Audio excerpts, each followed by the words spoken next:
প্রচুর বই পড়া। ইলন মাস্ক ছোটবেলা থেকেই দিনে ঘন্টার পর ঘন্টা বই পড়তেন। রকেট, বিজ্ঞান, ফিলোসফি সবকিছুই।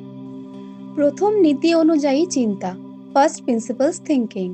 তিনি সমস্যাকে একদম গোড়া থেকে ভেঙে চিন্তা করেন, অন্যদের ধারণার উপর নির্ভর করেন না। দিনে 16 থেকে 18 ঘন্টা কাজ। তিনি সপ্তাহে প্রায় 80 থেকে 100 ঘন্টা কাজ করেন, বিশেষ করে টেসলা ও স্পেসএক্সের জন্য। বড় স্বপ্ন দেখার সাহস, মঙ্গল গ্রহে মানুষ পাঠানো, যেটা অন্যরা অসম্ভব ভাবত, সেটাকেই তিনি লক্ষ্য বানান।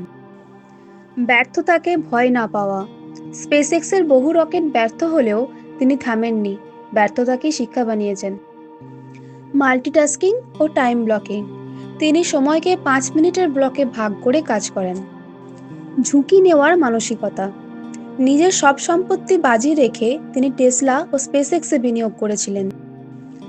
সর্বদা শেখার আগ্রহ, রকেট সায়েন্স থেকে এআই নিজে নিজেই শেখেন, বিশেষজ্ঞদের প্রশ্ন করেন।